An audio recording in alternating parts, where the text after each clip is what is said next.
Jeune dame, bonsoir à vous trois. J'espère que le partage sera constructif et que à la sortie d'ici, nous aurons donné une certaine visibilité de ce que c'est que la Journée internationale de la femme. Parce que il y a de cela quelques années, les jeunes femmes ne savaient plus. Et il y avait ce débordement d'énergie où on avait pris cette journée comme une journée de libertinage. Et pourtant, ce qui n'est pas le cas. On espère que, avec peut-être les temps durs, les femmes se sont aussi un peu assagies et qu'elles savent que c'est pas une journée automatiquement réservée aux festivités. Dans le MRC, la journée n'est pas aussi tellement pour la tenue, pour le pagne. Et nous, on choisit de porter du noir. Ce noir qui symbolise ces femmes qui sont dans le nozo, qui n'ont pas la possibilité de fêter avec nous.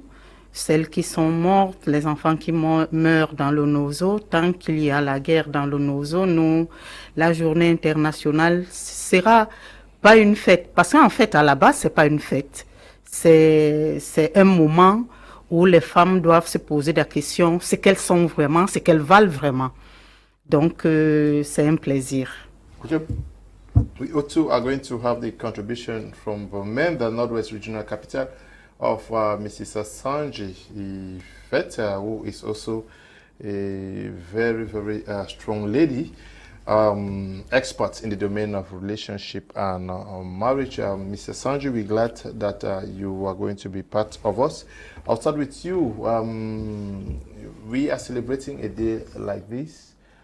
What is the reading you have of what you fellow women are celebrating in Cameroon? Are you impressed? Or do you think it is the best manner of celebrating this day? Yeah, Mr. Kum, you know, Cameroon women especially haven't understood or haven't come in terms of what we call Women's Day celebration. Okay. It is an international day where women are recognized, values, women's values are being showcased, what they can do, their capacities. But, you know, when we come back to Africa, especially Cameroon, women still believe that Women's Day is just for you to put on a cloth, go on the street, drink yourself to stupor, and, you know, misbehaving all the like. Meanwhile, the redefinition of Women's Day is a day where women are recognized, their values are put into the picture, because Women's Day was instituted because women were diminished in certain areas, like women were refused not to vote, the rights of women were being disvalued. So that is why the day was instituted, not because they wanted women to become like a competition to men, because a lot of women say equality, gender equality, we need to fight with the men, we need to wear trousers, you need to talk back at your men, because when we go back to our homes today, some women on this day will not cook. They won't even clean their houses. They just put on it, tell their man, okay, today is my day, and I become the man, which is very, very wrong. Women's Day is a day when the abilities, the values of a woman are put into the table, because we all know that the society begins with a home. And a woman is the head of the home. As we always say, the woman is the manager of a home. So if we do not have a woman who can showcase her values, who can showcase her capacities, I believe that the world in general will not come to what we are thinking to become. So that is why we want to educate Cameroon women especially, because they are still very backward when it comes to the word Women's Day. They don't understand the day. They don't even know why the day was instituted. They don't know the terms, because most of these women will just come out, okay, today is Women's Day, let me go and dance, let me go out to the streets, let me do this. Meanwhile, the values, the importance, how have you, you know, what can you give out to the society? That is the most important thing we need to tell ourselves this day, because a lot of women have capacities, because today we have women that can be pilots, women can be bankers, women can be doctors, but in those days, these jobs were reserved for men. I think that this day was instituted to know that women have capacities to do what a man can do and not compare with a man. We can help a man and not trying to fight a man. I think that's the definition of Women's Day, and I believe that the Cameroon women needs to understand these terms generally. Okay. Bih Mafor, Pertular, you've witnessed, I don't know whether you have taken part. Are you confident? Are you satisfied with the way it has been celebrated in Cameroon? Are you also very comforted with the values that are attached to the woman on this day? What is always a take-home message when we celebrate this day? All right. I am not really satisfied with what has been going on in Cameroon. Since I started experiencing, I was a young girl, started experiencing the celebration of Women's Day. Generally, what women have in their minds, like my sister said, is that they need to have freedom. Yeah, like freedom from a certain slavery that I don't know, but they've used it as an opportunity to just get excited and do the things that are not correct. So they look at it as an opportunity to do the things that are not really right. So for this number of years, some of them also think that it's just to put on the fabric and identify themselves with other people that are putting it on. But really, I think celebrating Women's Day should start from the theme of that year, of that day. So if you go out and do a pop-up, for example, most of them who are putting on the fabric don't even know, or the women that are sitting, even if they're not putting on the fabric, but they have gathered somewhere that they're celebrating Women's Day, they don't know what they're actually celebrating today. So now, what are you celebrating? I think it starts from you as a woman. If you don't even know why you're existing, if you don't know your functions, don't know your purpose of existence, and then you never know why the Women's Day was first of all instituted, and then you never know why you're celebrating. It'll be like it's a day that you should go out and come back at a time that maybe an ungodly hour. But I also think that we have improved. So I'm appreciating the Cameroonian women, because in the past you used to see a lot of women out there in the gutters and all the like, and some will come back home in early hours of the morning, and there'll be fights at home. Some even, I think we've gotten in the past stories like women who divorce because they didn't have the Women's Day fabric and all the like.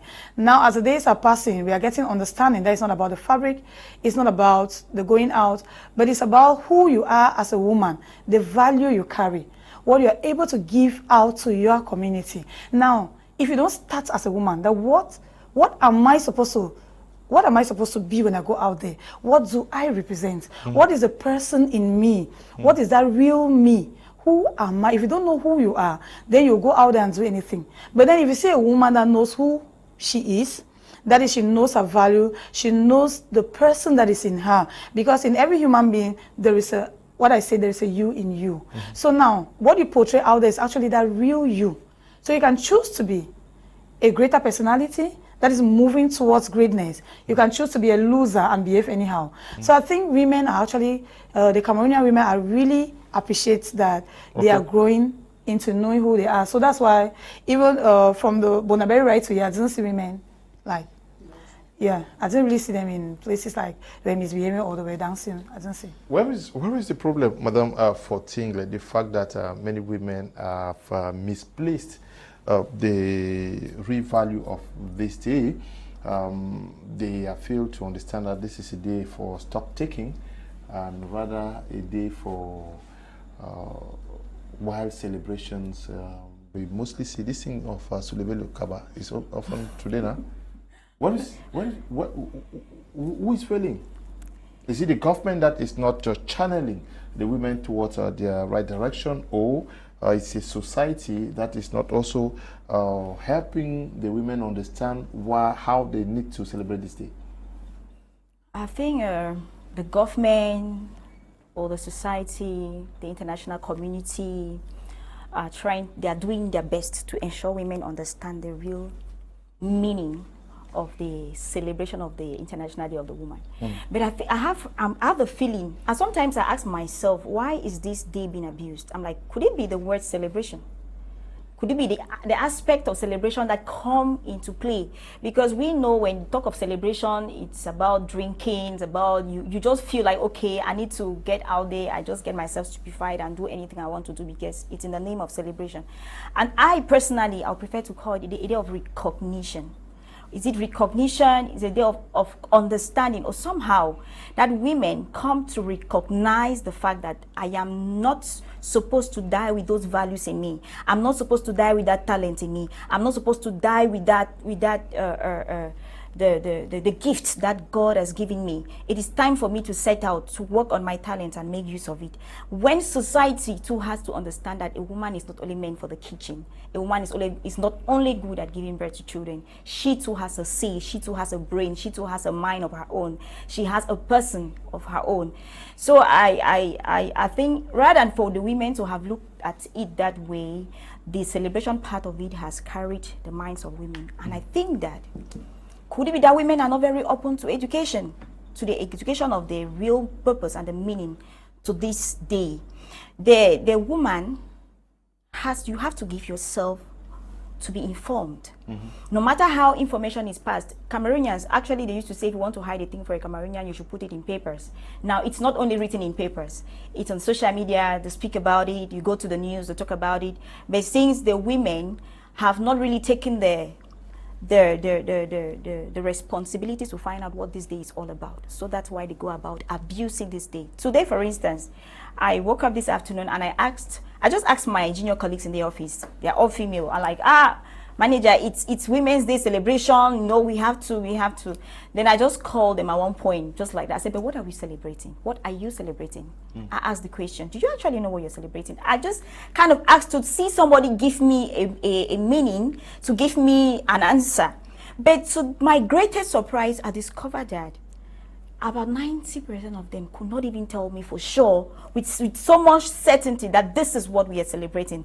This is what we are out for. Today is a day that gives me the opportunity to also be a manager, to also work like others and earn money and help my husband.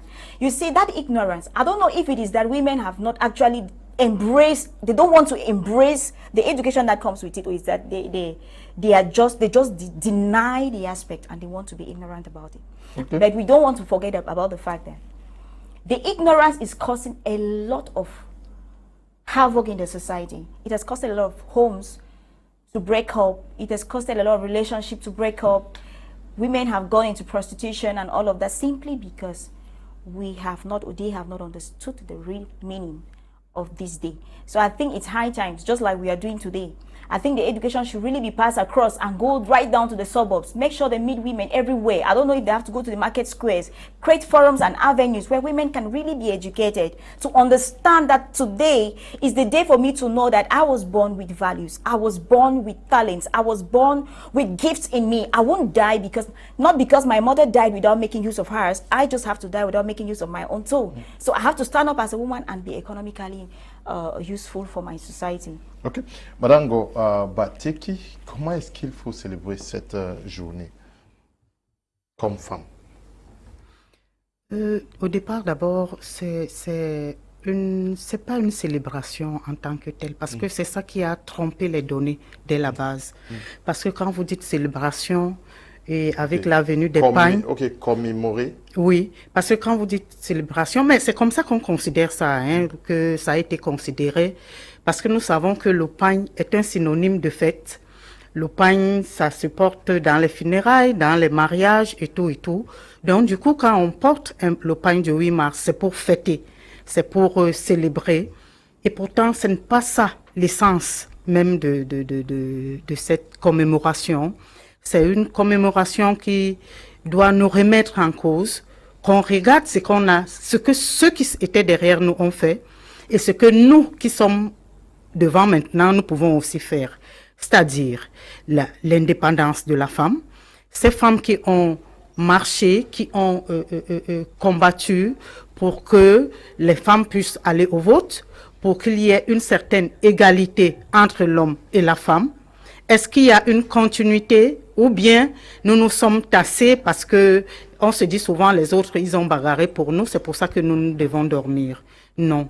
Maintenant, à la base, étant donné que certaines femmes n'ont pas très bien saisi, c'est-à-dire que ils savent que c'est une célébration pour eux, ça veut dire que je me célèbre. C'est-à-dire que c'est ma fête aujourd'hui, c'est l'homme qui doit faire la cuisine, c'est tout faux. C'est-à-dire que c'est tout à l'écart de ce qu'on peut penser.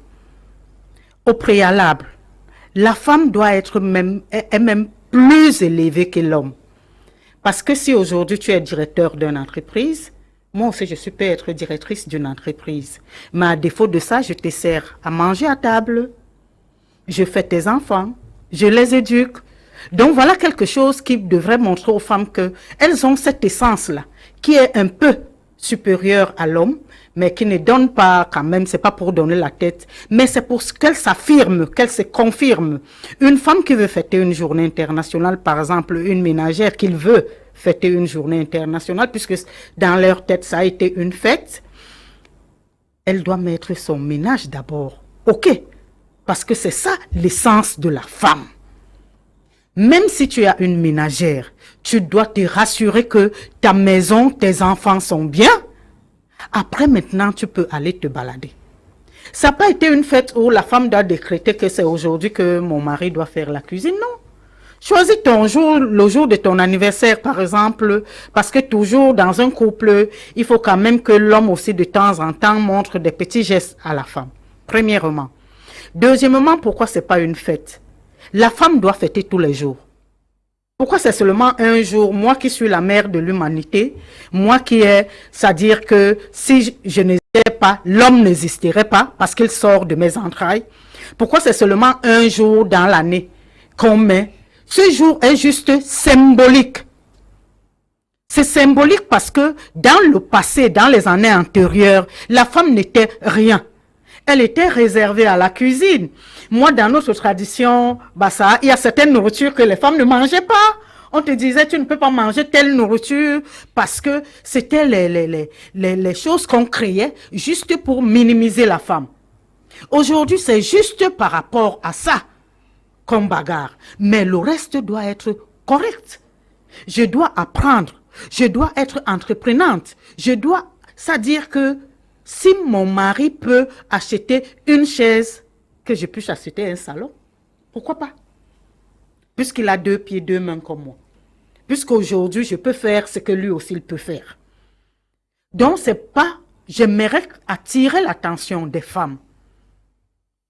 Au MRC, on a eu un programme où on a formé les femmes depuis la semaine dernière pour que les femmes deviennent autonomes. Que la femme sache fabriquer son savon, qu'elle sache fabriquer son lait de toilette. À défaut de le vendre, qu'elle puisse au moins le fabriquer pour elle-même, afin de soutenir l'homme. Afin de soutenir sa famille. Let us take the reaction of Ms. Asanji Yvette from Bamenda relating to this first question. Hello, Mr. Leo. Good evening. Greetings to the women on the panel. Happy Women's Day to you all. Happy Women's Day to all the women watching us at this moment in time. And happy Women's Day to all the women in the Northwest region. I'm talking from Bamenda, where we've been indoors the whole day. So happy Women's Day to all the women watching this program at this hour. So today it's 8th of March, and it's a day that is globally celebrated as a Woman's Day. How did this day come into existence? Now, this day was first observed in 1911, and UN first celebrated it in 1975. And in 1977, UN decided to adopt, to invite other member states and proclaim 8th of March as an International Women's Day. So that is how Women's Day came into existence. And UN's purpose was to, promote women's rights and celebrate world peace. That's why you hear a lot of equality, gender equality, in almost everything that concerns 8th of March. So the significance of this day is that it recognizes and celebrates the social, the cultural, the political, the economical achievements of women, as well as it creates awareness for gender equality. So this is that, that's that for background understanding of what the Women's Day is, as far as the significance. So now, how should we celebrate Women's Day? Normally, on a day like this, or even before a day like this, women are supposed to carry out different activities. It could be football, it could be maybe visiting orphanages, it could be doing anything, just to prepare for this day. And on a day like this, women are supposed to also equally have things like workshops, seminars, rallies, make speeches, all of it that comes to empower the woman and create awareness on gender equality. So unfortunately, here in Bamenda, we are indoors. So we are just going to enjoy other women doing all of that. So that's how Women's Day is supposed to be celebrated. But unfortunately, we get to see that women take this day, some take it and go extremes, drinking and getting drunk, and maybe coming home late and all of that, which is not actually the main purpose of Women's Day. Okay, thank you very much, Ms. Asanji Yvette. We move to our core topic for tonight, which has to do with gender equality in marriage, and asking the question whether it is a blessing or a problem. I'll start with you again. Yes, gender equality is the focus for this year's celebration, but we want to narrow it down to the family, which is the basic fabric of our society now. Yes, if we have good marriages, the society is going to actually move on well. Now, when you look at this concept of gender equality in our African context, does it work well? Well, Mr. Kum, it's really a sacrilege, because when you use the word gender equality, to me, it becomes like competition. Okay. Like the theme of this year, I wasn't really happy with the theme, because when you say gender equality for today, for a sustainable tomorrow, it's really insulting, because you're trying to create some kind of a confliction with men and women, which is very wrong. I think we would have said value equality. We are valuing, you give your value. We can bring out our values, like a man can be a doctor. That's a value. A woman can become a doctor too. So I think those are the words that were supposed to be used, because when we look at the African woman, she's still very, very backward when it comes to understanding. When you use the word gender equality, to her mind, it tells her she has to compare with a man. She has to fight with a man. A man speaks one, she has to speak 20, which is very, very wrong. In our Bantu culture, a woman remains a woman. A woman can never stand up to urinate. Meanwhile, a man stands up to urinate. In our home, we have a lot of divorce. We have a lot of problems today because, the Europeans have brought to us something which is not really acceptable. That concept of gender equality, which is very, very wrong in our African context. A lot of women today do not respect their husbands. Our mothers in those days, they lasted in marriages. You see a woman who stays for about 45 years, 50 years in marriage, and you ask yourself the question, what was she doing? What did she practice? It is because that Bantu value of respect for a man has never left them. But with our modern day women, which they think that, gender equality means you should go and insult a man, you should fight a man. When a man says one, you say two. No, women are multitask beings. We know that women work a lot, Mr. Kum, because when you look at the job description of a man and a woman in a home, with our concept, women go out to work. But when they come back, the woman has a double work. She comes back, she has to cater for the children, she has to cook, she has to clean, and the man is there reading. Okay, we understand that, but you are not supposed to compare with a man, because a man remains a man in our African context. That's the thing that causes a lot of divorces today. And I think that our, most of our, our social units, our associations, and even the Ministry of Social Affairs and Women Affairs should be able to sound this louder, so that women should understand that there can never be a gender equality between a man and a woman. A man remains a man. Even in the Bible, Mr. Kum, a man remains the head of the family. We cannot, mix the things up, because if we want a society that is free from, destruction, we need a head. There can never be two captains in a home, Mr. Kum. There can never be two captains in the home. A woman should know her place and a man should know her place. We do not accept that a man should keep, tormenting a woman. No. A woman has her own rights. She has her own say in the home. But a man remains a man. I think that concept of gender equality should be abolished in our African concept. Because if we continue doing this way, we are going to be having a lot of divorces. Because our parents in those days, they lasted in marriages. But today, divorce every year and there. You get married today, the next day you're divorced. You get married 1 month, you're divorced. A lot of, passionate crimes, men killing their women, because there is no more understanding. A woman does not know her place, and a man does not know his place too. Because, Mr. Kum, we say that is why I was so hurt when, the teachers were striking. Because, the head of the unit of teachers is a woman. And we all know that the suffering a woman goes through just to go and teach, because a woman has a lot of things to do, Mr. Kum. if you look at the statistics, most teachers today are women.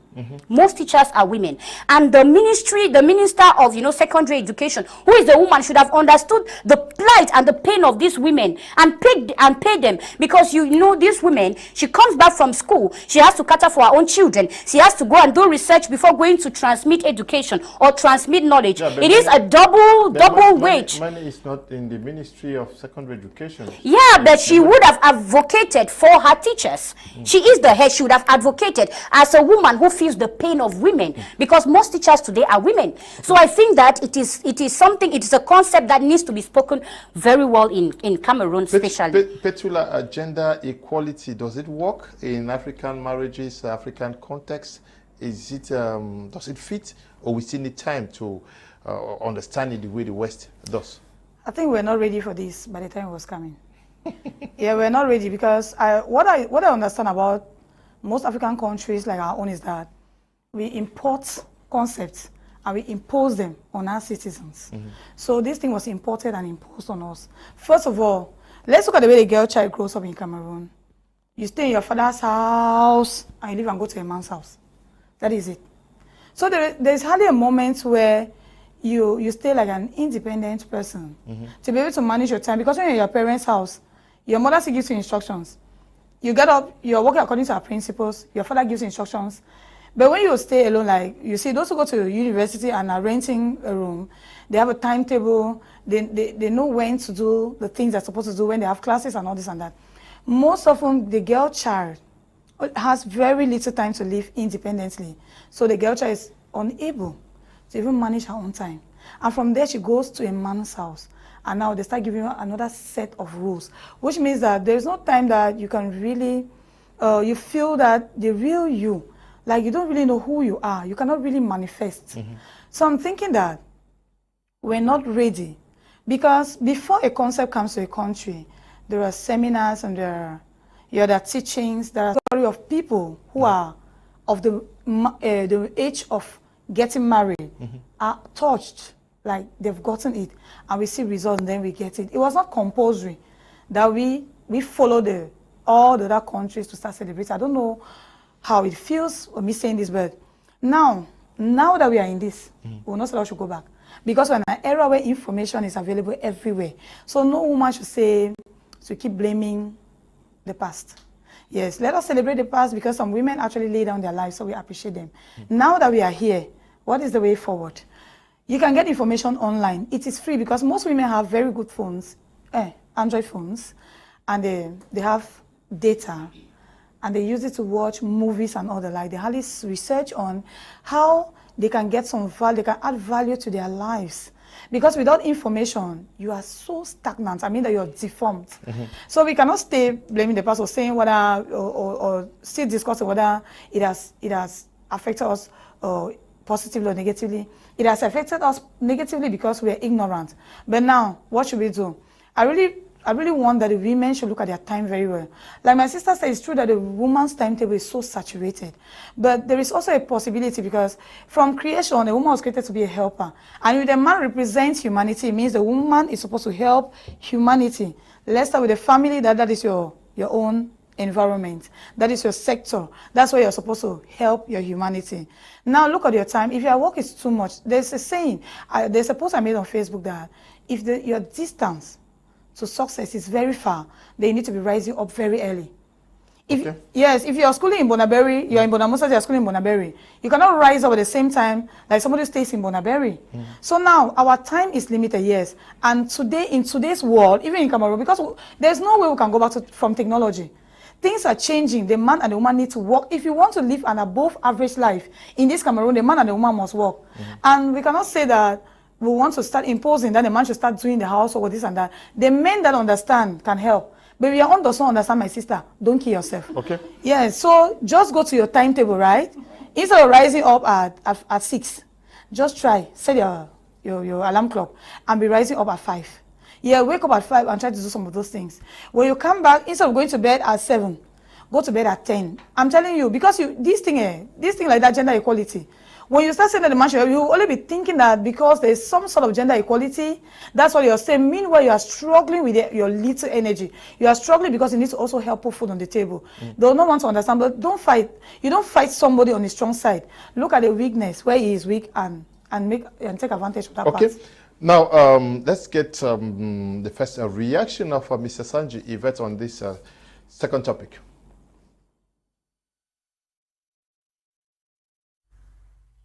So, looking at gender equality for a sustainable tomorrow, as is the theme, Mr. Leo, if we want to see if gender equality is a blessing or is a problem to couples, first you're going to understand that marriage is a complicated field.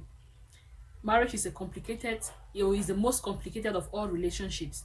We have relationships between friends, just you having your friends, relationships between siblings, relationship between boss and maybe employees.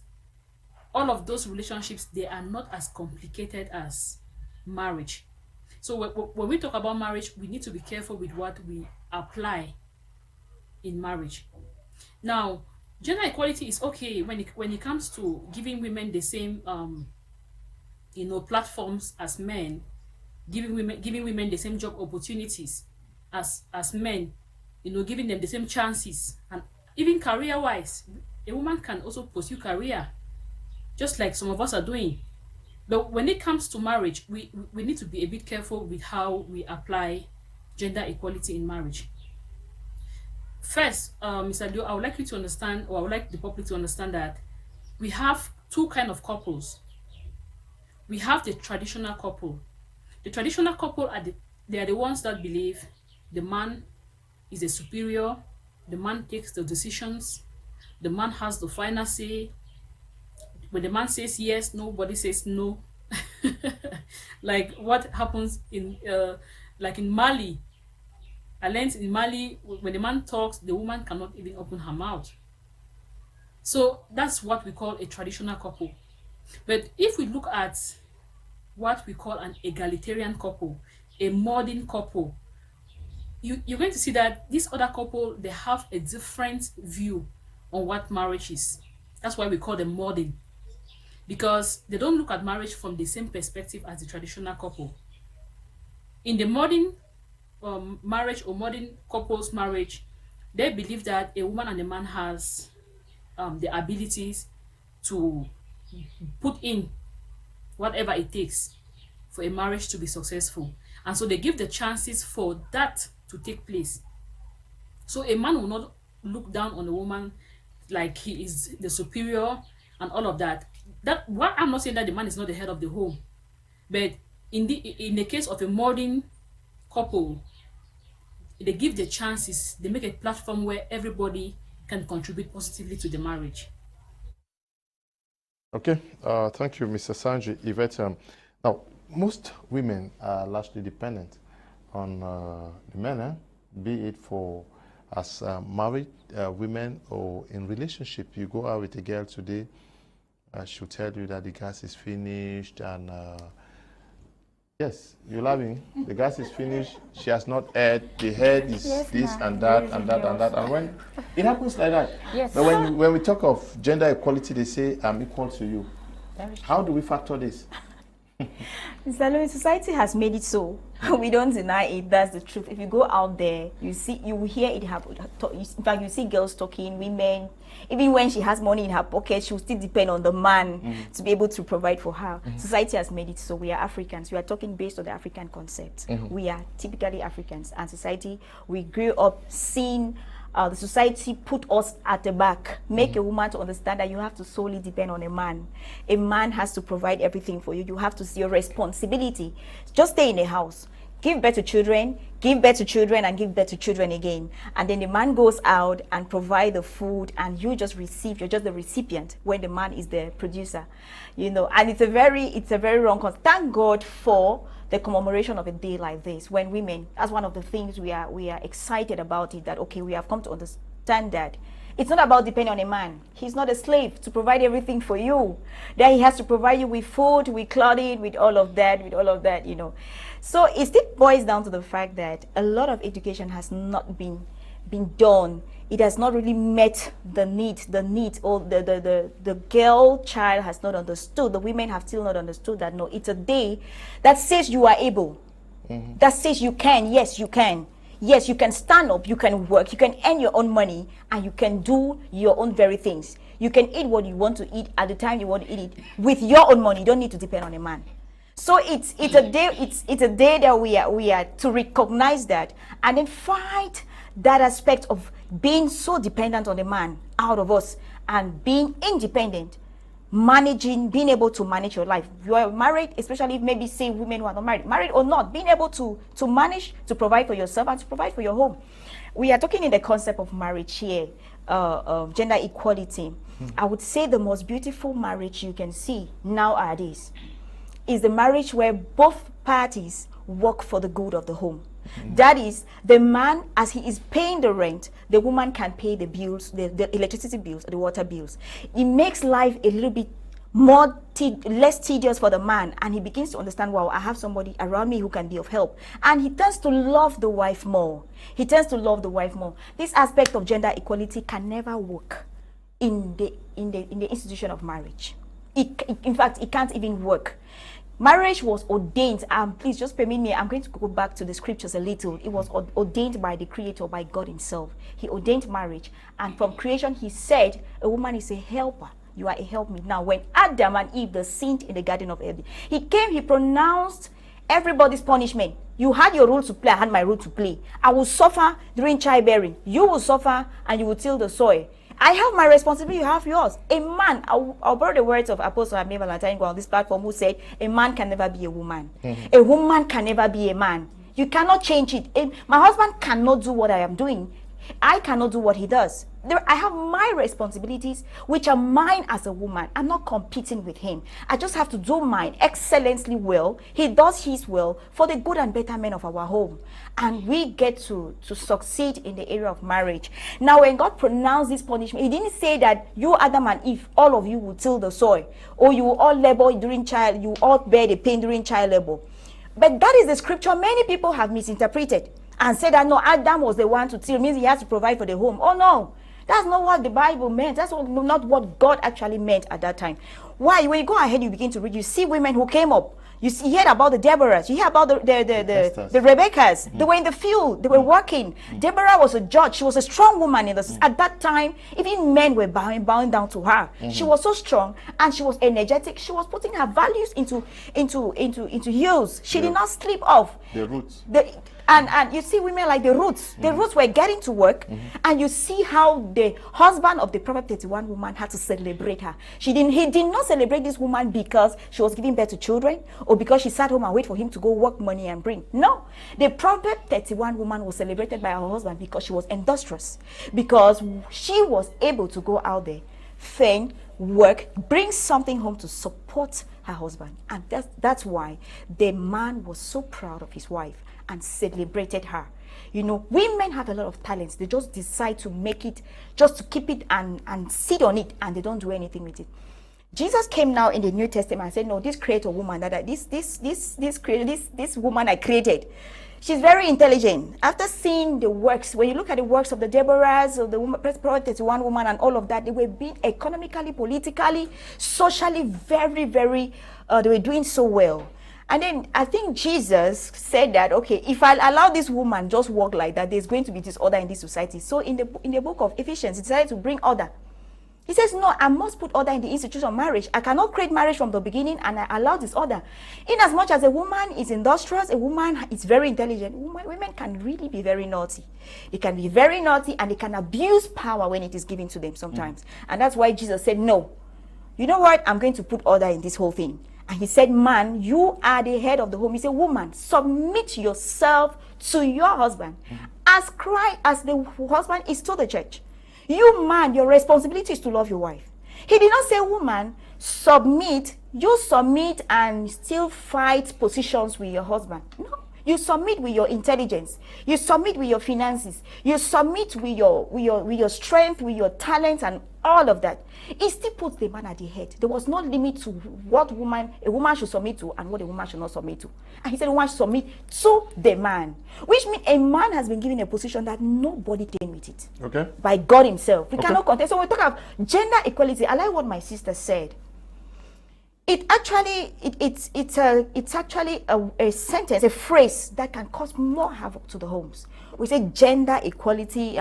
This very today, you see women say, you're drinking expo. I have to drink. They say gender equality now. I'm equal. You know, a man should be equal to a man. Oh no, it means that societally speaking, careerly speaking, if I am working in an institution, by the grace of God, I am a banker. I work as a bank manager. If my colleague, for instance, with whom we have the same educational level, the same experience, has been placed on a certain category and is being paid, say, 500,000, I should, with a male, I should be paid that same amount too. They should not pay me something less because I am a woman. Oh no. Okay. Or they should not say, I can't be able to manage because I am not a woman. Okay. So we get to understand that difference. Let's not make that error. Okay. And bringing it to marriage, please, your gender equality, and it out there, don't bring it into your marriage because it will not work. Mr. Kum, this program is very important. We should be talking about gender equity, not gender equality. Naturally, this can never happen. Madam Akwen is advocating for gender equity, and that is very productive. Ojong is writing from Germany. Good evening to you, Ojong. Good evening, Mr. Kum. Please advise some of the female panelists to speak orderly. Okay. Sorry, I can't follow the program of today. Okay, I don't know whether there is no commotion in the studio today. Why is it that they don't celebrate Men's Day? The whole country is shaking because of Women's Day, but when it comes to men, it's a sad case. Okay, we celebrate every day. Are we not in bars every day celebrating?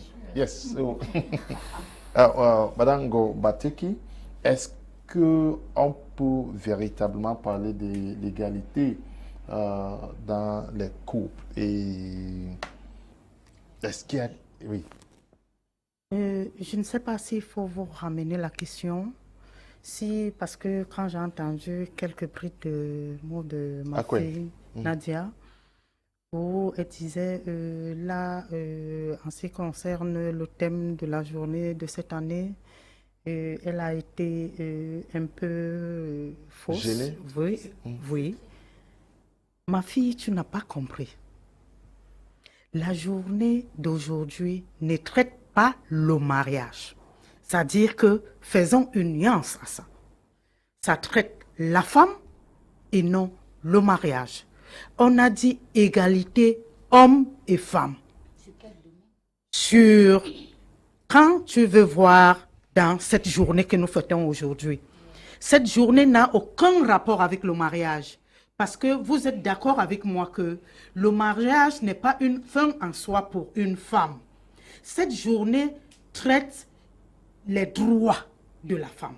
Ça veut dire, quand on part voir ce qui s'est passé dans le passé, les événements du passé, la femme n'avait pas droit au vote, la femme n'avait pas certains droits. C'est ces droits que nous fêtons aujourd'hui, nous commémorons aujourd'hui. Quand on dit égalité, en tant que femme politique, nous savons tous que quand il faut, par exemple, faire les votes dans nos partis, ou bien dans pour les municipalités et autres, les pourcentages qu'on octroie aux femmes par rapport aux hommes sont très minimes par rapport à ce que la femme peut apporter.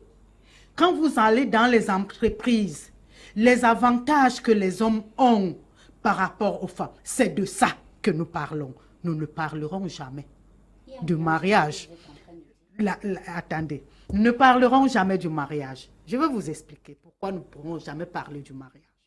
Parce que même chez les Blancs, comme vous l'avez souligné, comme l'a dit ma fille dans la Bible, même ce blanc que, bon, nous pouvons dire la Bible comme ça.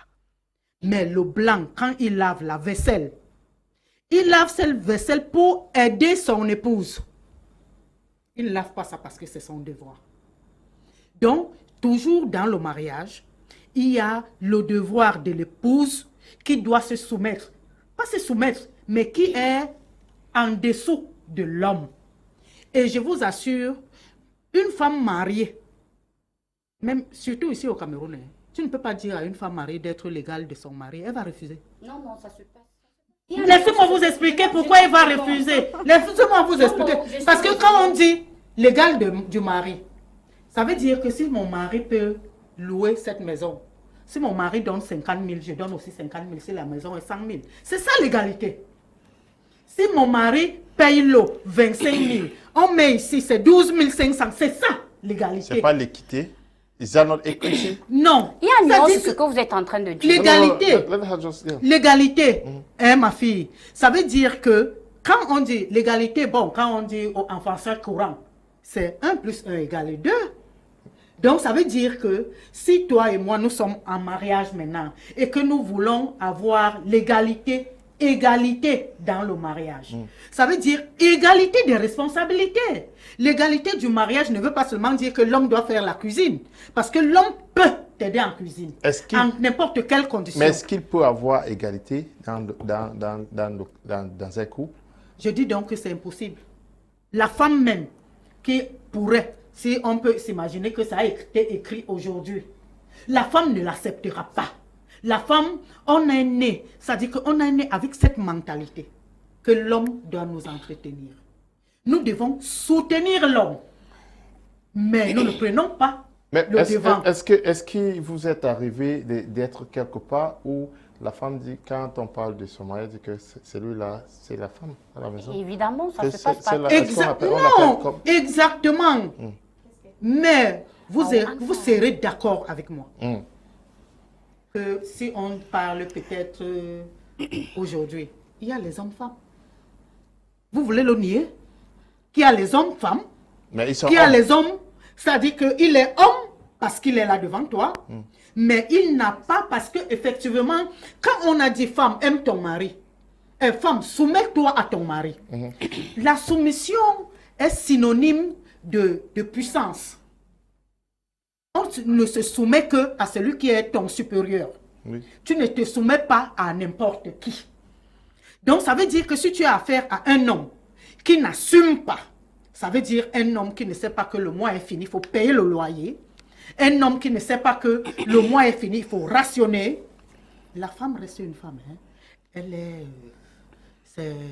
C'est-à-dire que quand ça atteint un certain niveau, elle ça éclate. Mais est-ce que ce n'est pas ce qu'on est en train de dire ici? Non, on ne peut pas dire ça. Non, parce que vous êtes en train de dire que si l'homme ne peut pas rationner, ça veut dire qu'il est impuissant. Voilà. Donc c'est la femme qui est puissante, qui paye le loyer et tout ça. Mais c'est ce que je me rappelle. C'est-à-dire que j'essaie de vous expliquer. Oui.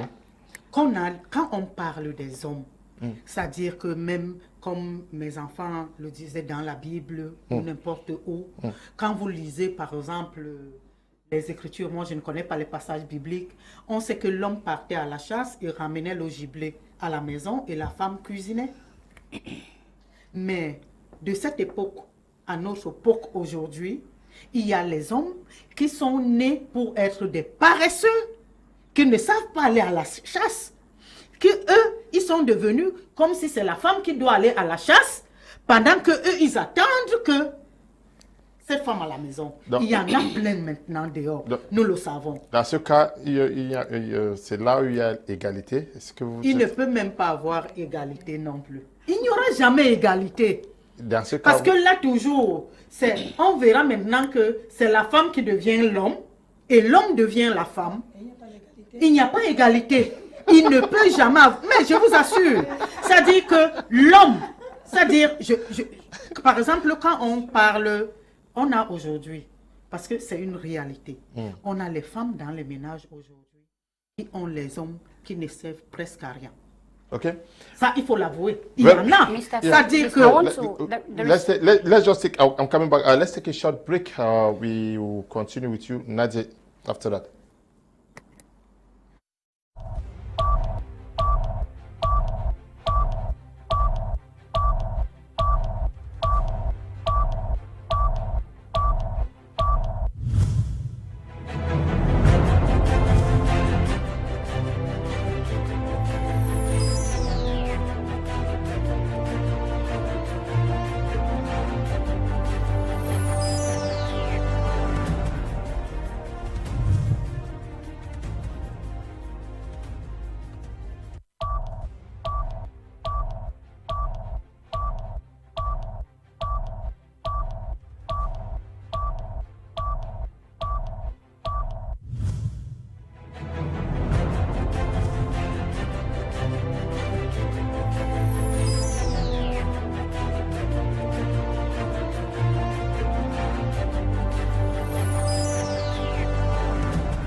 c'est bientôt l'heure de ma série sur Novelas. Ah, mon film aussi passe sur Nollywood, hein.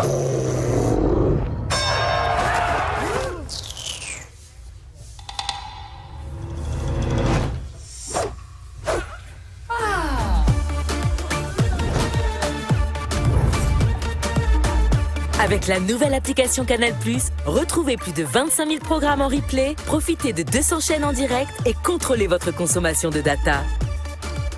Téléchargez-la dès maintenant, c'est inclus dans votre abonnement.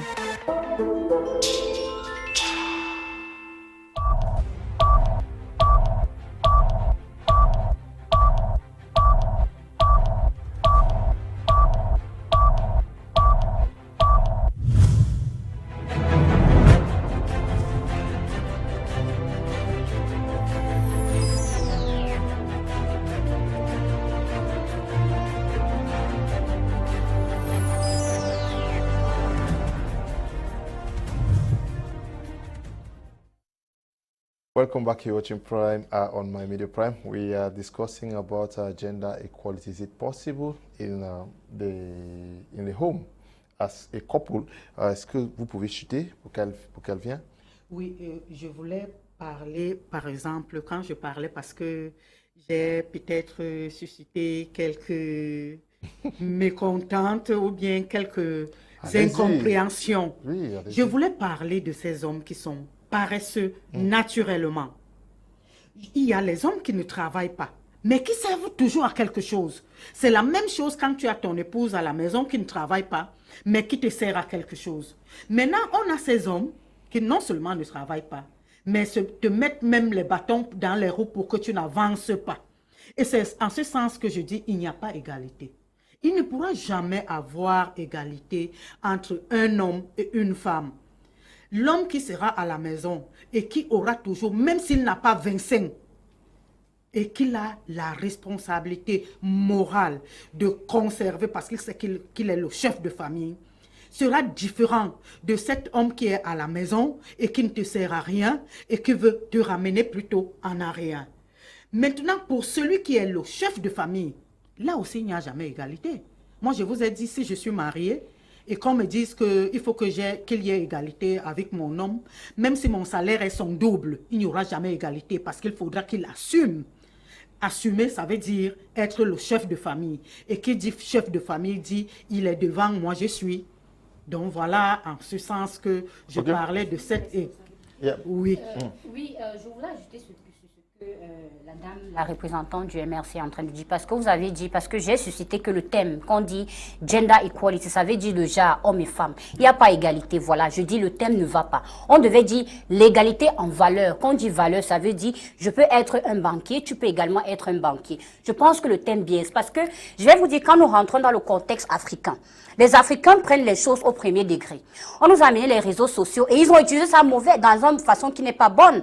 C'est la même chose avec la journée internationale de la femme. Les femmes utilisent les thèmes qui ne sont même pas définis pour pouvoir entrer dans des choses un peu bizarres. C'est de ça qu'il s'agit. Je pensais que, c'est pour ça que j'ai dit, le thème ne va pas. The team doesn't go because when we talk of gender equality, it is a wrong word. Because African women will not know the meaning of that. They will use it to do some kind of thing because when you talk of gender, we talk of a man and a woman who are equal. They would have said value equality. It means a woman can become a banker, or a man can become a banker. In our homes today, a woman can be able to bring 50,000 and a man brings 50,000. It is because, you know, when we talk of these independent women still, I don't like the word. Because a woman can never be independent. A woman always depends on a man. It is natural. When we even go back to the Europeans who brought this institution like independent women, there, women, when you see, you know, when they go for a divorce, in their courts, they always tell them you still provide for your children. You provide for your wife. A woman can never be independent. She will always depend on a man. It is because, you know, our society today has changed. In those days, you know, basic commodities were not so expensive. The life has become so expensive that women are supposed to work to help their husband and not to compare with their husband. We should be able to tell the truth to women, because most women will use this gender equality concept to fight their husbands, to insult their men and say we are equal. A man and a woman can never be equal. A woman remains a woman biblically. Going back to the Europeans who brought these things to us, they are not equal. In there, when you call yourself a man, you need to provide to your woman, even if it's just a pen, even if you cannot give, you know, everything, but you provide in a way, in a manner that will make you a man. That is why I said the team is not really, really good, because most women will use this gender equality concept to fight men, insult men, and insult everybody around them. But she raised the question of some men who are also playing the role of women. How do you sort that out? Yeah, Mr. Cobb, you know, with our society that has evolved, a lot of things has changed, and we have lazy men. As she said, men have become lazy and they wait for women to go out and cater. But depending on the situation, there are some women who love men like that. You know, when you meet a man, he's lazy, you love him, you accept, and it does not permit you to insult him because he doesn't cater. If you want a man who can cater for you, or you want a man who can provide for the family, you go for that kind of a man so that you will not miss your role as a woman. That's what I mean. We have men like gigolo, they call them gigolo, men that depend on women, sleep with older women to cater for them. Yes, we have those situations, but a man remains a man because a man stands up and peace and a woman sits down. They can never be gender equality. Okay, are some women not also power drunk when they are overblessed with money and very difficult to control, because we are talking about financial empowerment. We're talking about gender equality. I am the woman, you have a PhD, I have a PhD, I am Dr. Mrs. And I'm a doctor, I'm a banker, so you are this, and also financially empowered. I may be even more educated than you. These are not some of the issues that are very difficult to deal with and easily hidden under this gender equality issue. I think I'll just say they're opportunists. There is one thing that we need to know. It's important for each and every person to know his or her position, to know your definition. So there is nothing like, even when you're a doctor, they still say Dr. Mrs. now, which means that your name is attached to somebody's name. Right? What I'm trying to say is, I don't know where the problem is, but I think we have a problem with mindset. We need a mindset shift. And I think that people out there, a lot of people out there like the Joybirds, Teke Samuel, Galaxy J1, they are struggling to train us on this mindset shift. The problem we have is mindset. Because take away the man, that woman will still have that problem, even with the boss, even in the office with the colleagues. Take away the colleagues, even in the family, when she is, immediately she appears, she starts speaking the doctor language. Where there is a ceremony, she always want that they should hear from her. So it's not an issue of, it's not an issue, yes, it's not really this issue of man and woman, that's Dr. Mrs. All these people that speak the big grammar, I want that they should hear from them. Anywhere they are, they want that they should hear from them. So they actually carry, I think it's a weakness for you not to be able to draw a line, that's a curtain between your emotions, your social intelligence, and your home, and all other, anywhere you find yourself. You know, the way God created the world, you can never be a big man everywhere. You can never be a big man everywhere. So even the days that you need, even it's a needle from your neighbor who has just that needle, that you have everything, you lack that needle. So I think it's a problem of mindset. And if women in particular would really get a little bit serious with their mindset, how to treat their mindsets, and how to treat their emotions, how to treat their interactions on their social lives, is going to serve or is going to help. These things, gender equality is just like a tree that we are, an umbrella that everybody is hiding under too. Now, I want to also talk about the men. There are men that pretentiously don't do the things they're supposed to do, and they only claim that since you are working, it's because you are working. You know, our society, when you are working, instead, the society looks at you as a stubborn woman. They want to blackmail the woman. Yes, they want to blackmail the woman unless the man proves them wrong. What if you have that kind of man that doesn't want people to know? He doesn't even support it too. He doesn't want that it should go, because there are a lot of men out there who also have women, who have prospects, who have talents, and they want to exhibit. And the men are saying no to that. So now when the woman, it's just like you plant a seed, and when that seed meets, let's say, a rock, or the roots, they have to find their way. Some women actually do that. Or you plant a seed, and you plant a seed and put a rock on it, a stone on it, and the seed now finds its way to germinate from another side. rather than where he planted it. So that women actually go through a lot from men, because the society has made it in such a way that if you even complain, you look for an elderly person to say, this is what I do. They say, in those our days, we are not in your days today. We are in our days today, and what do our days say? That a man, what does it require to survive in these our days? The man and the woman must come together and put something on the table, no matter how little. It doesn't matter who is bringing. If the two of you can understand each other, that's what I'm saying, that the method that will work for you might not work for me. You need to understand who you married. If you marry the man and the man becomes, they just find a way. All these things that we are talking, let's say on social media, on TV platforms, all these things, the proposals we are giving, you only have to take what works for you in your home. Because if you have a wife that has potentials and she wants to develop those potentials and those talents and become something, you don't support her, the society will say as being stubborn. And those are men like that in the house, they are very dangerous. They do things when they go outside, they are very good men. And at home, they are very funny. I mean, you can even describe the way they behave. And you go out there, you want to complain, they'll say it's because you are working, so you want to suppress the man. So what I'm trying to say is, we need to just understand the type of people we marry and develop strategies that work for us. Because we also need to work and come home so that our children, so that the family can move. So if we want to neglect certain aspects of this, then your family will not move, then you'll not be able to strive. In fact, if we, these women, don't keep studying, if we don't keep educating ourselves, very soon we'll be kicked out.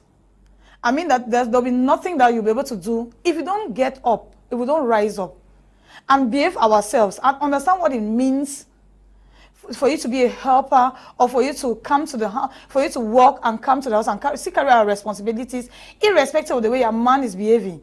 Very soon, other stories will be written about us. You know that Africans will already have a lot of stories written about us. So if we are not wise enough, those who write about us will give the opportunity to the other people to write about us. And they will say that they brought a concept that was good and we didn't, in fact, they have to recolonize. Yeah, we abuse it. I will need to be recolonized. It means I will still have to go back to those days. So we are the ones who need to be wise. You know, we have been the victims from the time our rights were not given to us. And now the rights have been given to us, we are still the victims because the men are complaining.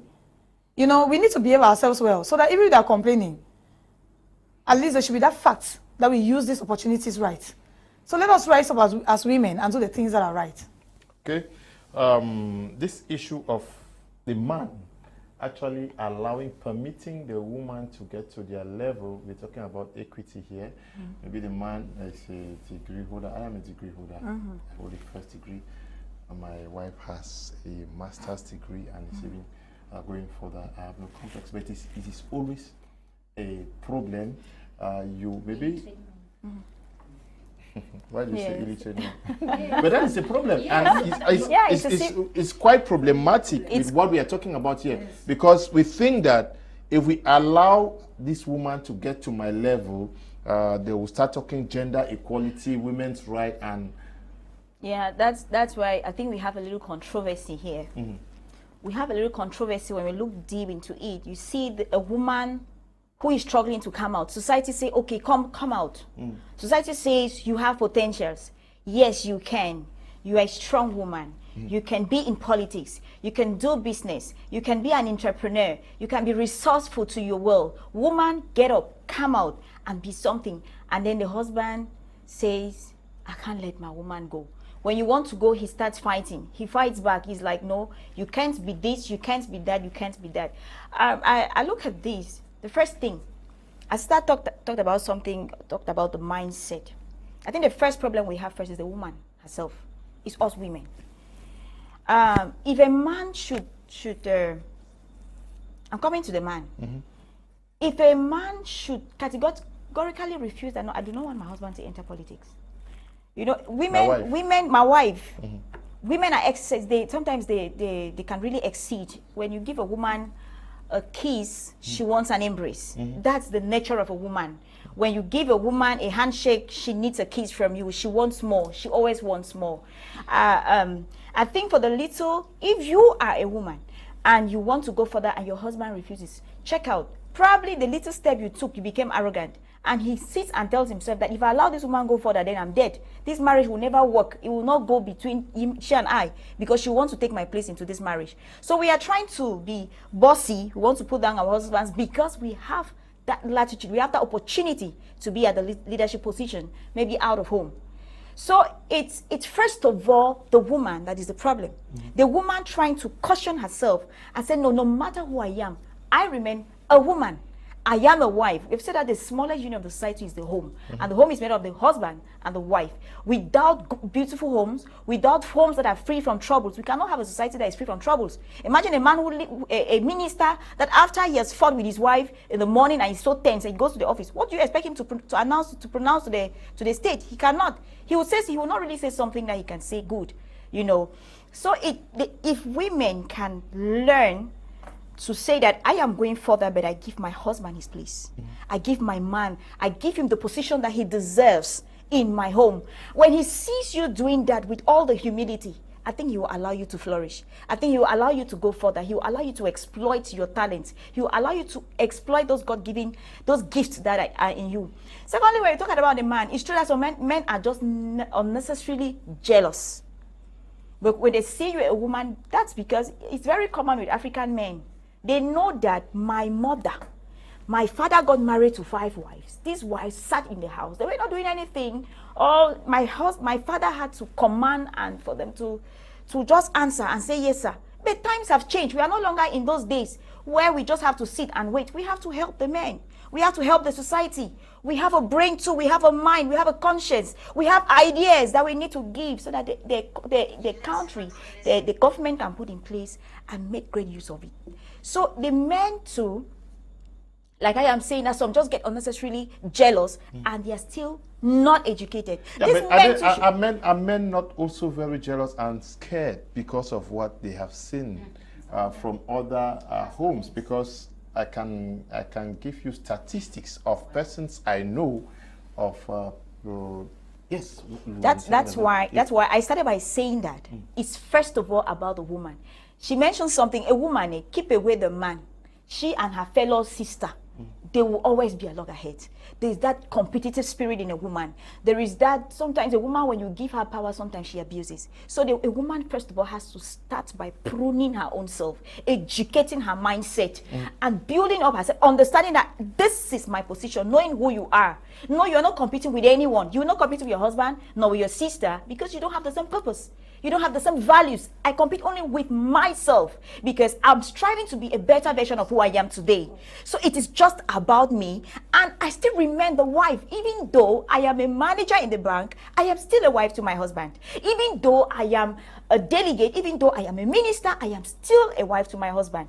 You see, it begins from there. When a woman already, when you start shaping your mindset to accept that I am a woman and that is my position, and then maybe we can now get the men accepting with us to allow us go ahead.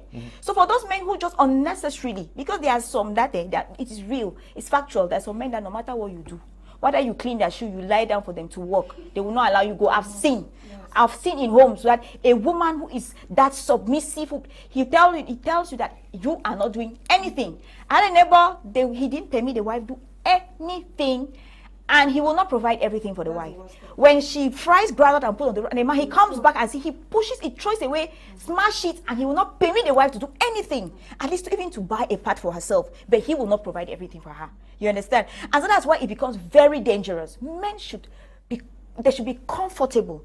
They should be secure to see their wife triumph. Because when they triumph, it's you, the man, who takes the glory. You sit there and you look at the prophet, the husband of the prophet 31 woman. He sat and he was telling his friends, wow, I am proud of my woman. Difficult to find it. I'm proud of my woman. That is the Bible. It's difficult to find. There are good women out there, Mr. Kum. Yes. I won't lie to you. Yes, I'm sure. Yeah. Yes, you asked a question and I wanted to just say something. Okay. No, you're going to be brief. Yes, very brief, because you said that, you asked her a question that, past events have proven that women, when they get to a certain level, they disobey their husbands.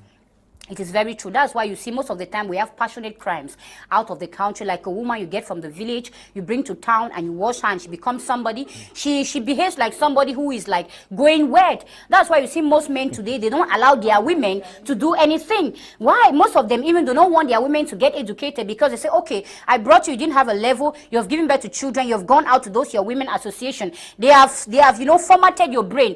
And today you want to challenge me. And besides, you might become a doctor too. Because, Mr. Kum, a lot of women, when they become doctors, when they become, you know, lawyers, they challenge their husbands. So that's why you see most men are afraid to allow their women to, you know, ascend a certain level in life. That statistics, is true. Greetings. What some persons are saying there is not true. Whether a woman is more richer than a man, she will never be husband, and that will never bring equity in a home. Okay, oh, this one says,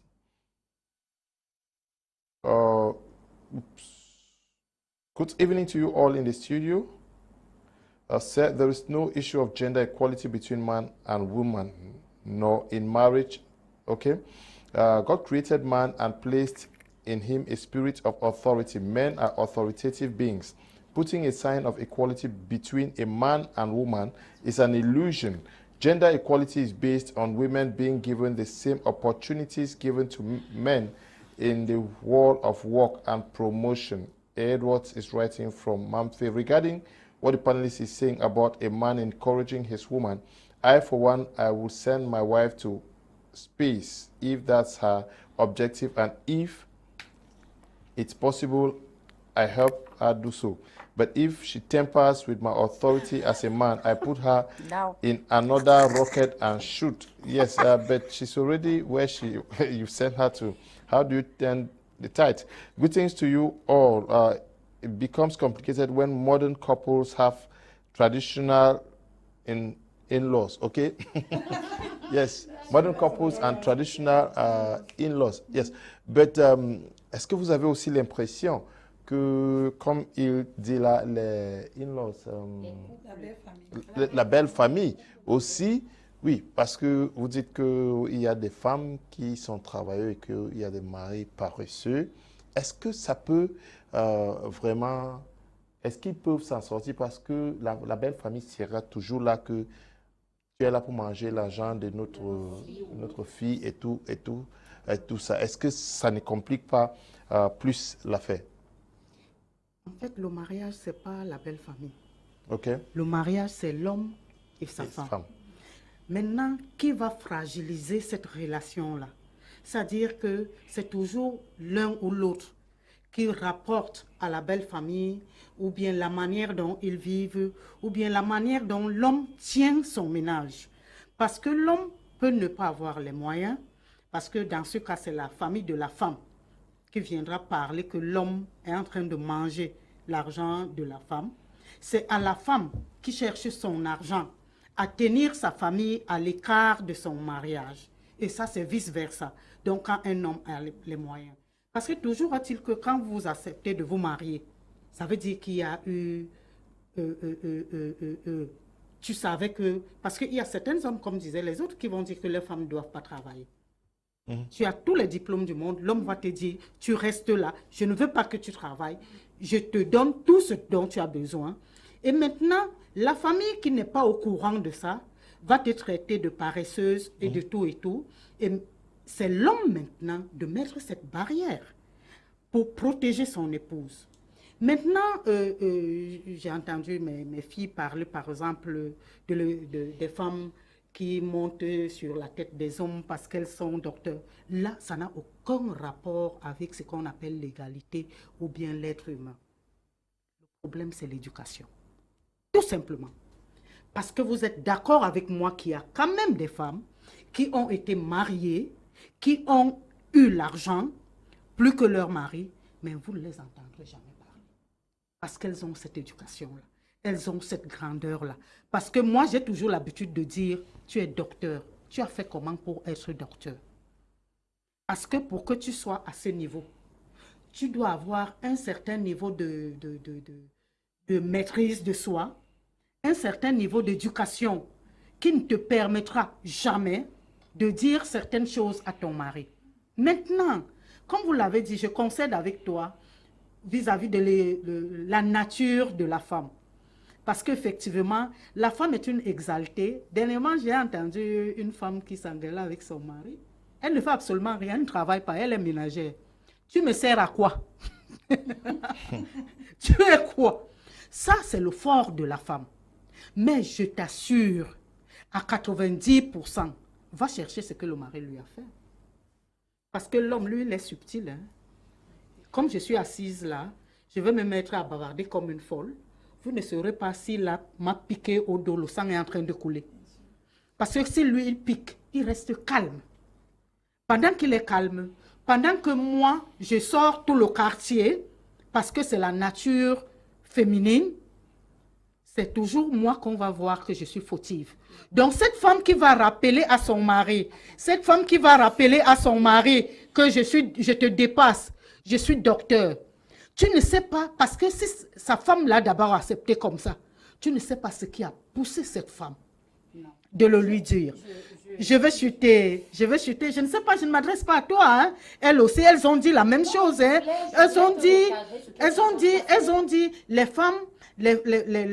femmes, parfois dépassent les bornes. Maintenant, effectivement, la femme reste une femme. La nature de la femme reste une femme. Vous allez voir les hommes, tu vas croiser une femme en route qui est mariée, aimée par son mari, mais son caractère, tu ne pourras pas vivre 2 minutes avec elle, côte à côte comme ça.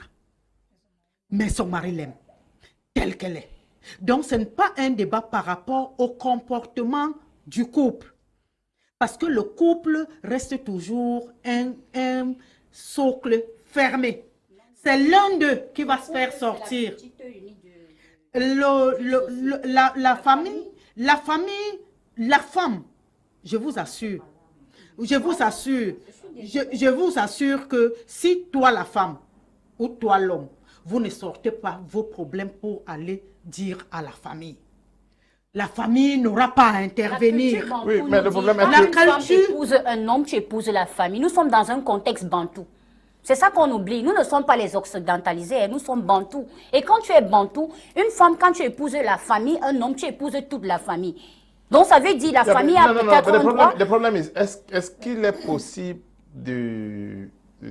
qu'une femme travaille et que l'homme ne fait rien et que la famille ne soit pas au courant? Parce que sûrement, vous aurez soit la famille de l'homme ou de la femme qui vit souvent avec vous. C'est eux qui vont rapporter sur ça. Je me répète. La personne qui a la puissance dans la maison, c'est elle qui va donner l'ouverture. C'est-à-dire que si mon mari ne travaille pas, qu'il n'est pas paresseux, il me sert toujours à quelque chose. C'est-à-dire que c'est peut-être ce monsieur que je suis venu ici sur les plateaux aujourd'hui, il y avait le thème, il est à la maison, il ne fait rien, mais c'est peut-être lui qui m'a dit, va dire. C'est toujours quelque chose. Ma famille ne saura pas qu'il me sert à ça. Puisque quand on cause de ça, ils ne sont pas là. Mais c'est à moi de protéger cet homme de ma famille. C'est-à-dire, je dis à ma famille, vous n'avez pas le droit. Toi, ma petite sœur, ou bien mon enfant qui reste chez moi, ma petite sœur, mon neveu, mon cousin qui reste chez moi. Puisque si tu restes chez moi, ça veut dire que c'est moi qui m'occupe de toi. Si tu ne suis pas mes conditions, tu ne restes pas chez moi. Okay. Let's take an intervention from Ms. Asanji Yvette from Bomena. So in the traditional kind of marriage, the perspective there is that the husband is a breadwinner, the woman is a home builder. So the man goes out to work, the woman stays home. I think that's what used to happen in those days with our parents. And that's not just all. Like I said, the man has the final say. When he talks, he has spoken. Nobody to alter what he has said, nobody to contribute or to even ask questions or anything. So that's how our parents, that's how most of our parents' marriages were. Many people think it was that our parents were succeeding in their marriages. Well, the truth is that there was some kind of suffering. I mean, quiet suffering. And a lot of imbalance, because the man speaks, the woman has nothing to add, nothing to say, nothing. So in that kind of a case, you know, the distance between the man and the woman is the gap is too wide. But with the modern couples now, we even call them genderless. The genderless couple, they look at marriage from a different point of view, a different perspective. They believe that a woman can equally be a breadwinner, while a man can also be a homemaker, or both of them can be breadwinners and still homemakers. So both a man and a woman can get up in the morning, go out and work.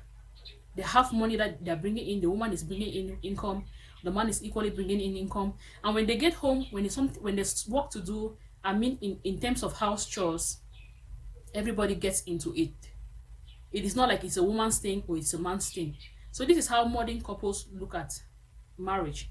But now, gender equality will have a problem where one spouse or one party looks at it or wants it to be in a modern way, and another party wants it to be in a traditional way. What's of it all if it's a woman asking for that gender equality, you know, because she is thinking that our marriage should be in a modern perspective. And while the man thinks that I grew up seeing my father doing this and doing that, and so this is how marriage should be. So if both of them don't have the same perspective, that is where problem comes in. Because the man will want the woman to do as I say, whereas the woman will be expecting him to ask her opinion on certain things before even, you know, going about doing them. So this is where conflict comes in if both parties have different opinion. Okay, this one says, good evening, presenter. I love this your program, and especially these beautiful ladies with you in the studio regarding a gender equality. The man and the woman can never be equal. God created man and gave him the dominion over everything, including women. Some women are taking the gender equality stuff to look down on men. A woman will be shouting at the man as if she has become the head. A woman would tell man, because you went out yesterday and came back late, I will also do same, and you have nothing to do about it. But I suggest that these ladies with you in the studio should create a forum to educate some of these women. Thank you. Obini is writing from Bonaberry. Good evening to you, Obini. This one says, good evening to you all in the studio. Whether a woman is a doctor, professor, lawyer, engineer, politician, or business tycoon, she will never be equal to their husband. This senseless fight for gender equality has ended many marriages prematurely. Okay. Bishop Nding GM writing from Douala 2. Okay. Good evening to you. This one says, good evening from Kumba. Good evening to you, Daisy, watching from Kumba. Let me get 1 or 2 messages so that they will not accusing me. Mr. Kum will write every day. Okay, sir, please ask our counselor, what does it mean when God said the woman is a helper if the man becomes a home builder? Still, Edward writing. Okay, Edward, good evening to you. Bonsoir, Monsieur Léo. La plupart des hommes aiment leur respect. Si vous me respectez, je vous donnerai le ciel et la terre. Le pire de tout, si vous demandez à un homme, êtes-vous assez homme? Jésus, Agbotambe Ferino, Doualangwele, I don't know what you're writing. I don't know whether I read it well or not. A woman can, greetings, what the mother is saying is, okay, a woman can be DO, president, governor, etc., but a woman can never be husband. So this word woman emancipation should be well defined to women for them to know their position in life. Whether your husband is working or not, he still remains the head of the family and nothing can change that, okay? Greetings to you there. What a man can do, a woman can do better today. It's our day. I wish all the women happy Women's Day, and to Ma Ida and Brenda Lynn, writing from Limbe. Thanks. Good evening, Mr. Liu. I like the show, and happy Women's Day to my lovely mom. It's Obalidine Al Shuram, writing from Misaje, that is in Donga Mantung Division. Yes, we are talking about, she raised the issue of traditional and modern marriage. And I've read many persons who said that in the past our mothers endured, that they were suffering and not happy. And today they say women's rights, women emancipation, we are talking about gender equality, and there is this other concept of feminism, where women think that they have to defend their rights, they have to do this, women should not suffer. Can we today conclude that marriages are better today with modern marriage because we are not suffering than the traditional marriage? The concept of modern marriage and archaic marriage is it's a mumbo jumbo, because to me, I believe that those archaic marriages were the best marriages, okay, Mr. Kum. Because when we look at, like my co-panelist spoke about the Bible, most of our kings, our pharaohs, whenever they wanted to take a decision, they went back to their wives. Their women advised them at the back before they took decisions. If we go back to our traditional rulers and chiefs, they called them the Mafor. They had their Mafors, these women that advised them. So you will not tell me that, in those days our mothers were suffering. They were not suffering. In those days when a man gets married to his wife, he gives her a farm and gives her children. You use that farm to take care of their children. Our mothers were okay, and their marriages lasted, and they educated good children, and these children are the ones that became ministers and this. So you will not tell me that our mothers in those days were suffering or they didn't like. It's just because, Mr. Kum, the concept of modernization has come with a lot of things, like I said, because today life has become so difficult. Women are supposed now to help their husband to fit some kind of bills, because in those days life was not really that difficult. We didn't have a lot of bills to pay, like paying electricity, water and everything. But today the life has changed. Everything has changed. The way of living, our, the level of life has changed. So naturally, we are supposed to help our husband. It's not that we are comparing our husband, and you tell me that marriages today are better than the marriages before. No. Today we have a lot of divorce. We have people who keep themselves. We call it passionate crimes everywhere, because the concept of gender equality has blindfolded women.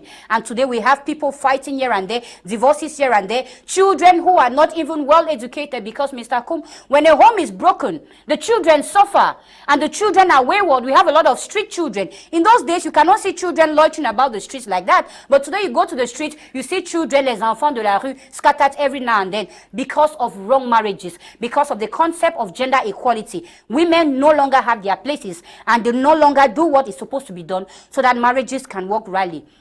And Mr. Kum, we all know that, the smallest unit of the society is the family. If the family is not really that well-groomed or is not well, I think the society will not be good. That's why we are having a lot of ills in our society, because the home is polluted. Because the mothers cannot transmit good education to their children. You will see in a home today, Mr. Kum, a man is married to his wife, and with already grown-up children like girls, the lady will be insulting the father and tell the children to insult their father because the father is not working, because the father does it. So you will not, does it. So it's not as if modern marriages are better than archaic marriages. I say no. Our archaic marriages, a man is not working. You see our fathers, he gives you a farm, and he gives you children. You cater for your children. He's drinking in the bar, and the woman will never disrespect her husband. But today, because a man, you ask for a man a week, he cannot give you insult him. You insult him. No, that's wrong. You see, that's why we are having a lot of ills in our society, because the family is the smallest unit of the society. If we work in our families, if women start to do their jobs as it's supposed to be done, because Mr. Kum, they say women they are the builders. They're all like bâtisseurs. They are the ones who build the society. If a woman today can speak back at her husband in front of her girl child, what do you think the marriage of that girl will become tomorrow? It will become nonsense. So the concept of gender equality should be abolished. I think we should use value equality. That's the right word to be used, value. What is your value? What is your ability? What can you bring out? What can you add to the table? What can you help your husband to do so that the society should be stable, Mr. Kum? I think that's very important. Good evening, dear panelists, ably anchored by Mr. Leonard. A woman was made from a man's rib, and a man puts a child for the woman to bring forth to the world. Gender balance does not make a woman to be on top, neither the man, but they both complement each other. Men should love their wives, while women should respect their husbands. 40 from New GRA in Bamenda. Good evening to you. 40, good evening, and a special Women's Day to all the ladies out there. The truth is, women are never satisfied with what they earn. Like, for instance, a woman can be working and earning a lot, but at the end of the day, they will not contribute a dime in the family. Their money is made only for them, and it's never enough. Thank you. I'm called Visovic from Bamenda. Good evening. Good evening.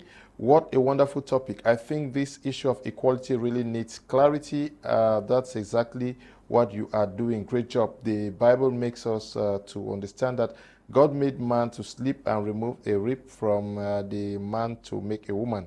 How can a rib begin to compare with the whole body? Literally, women are just a part of men, and thus they should be helpers.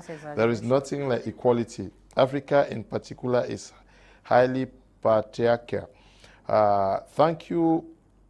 Writing from Boya, I'm Ferdinand. Yes, why are you guys laughing? Ferdinand is saying the truth. Yes, Ferdinand, almost everybody is laughing in the studio from your comments. Yes, but I think he just wrote the truth.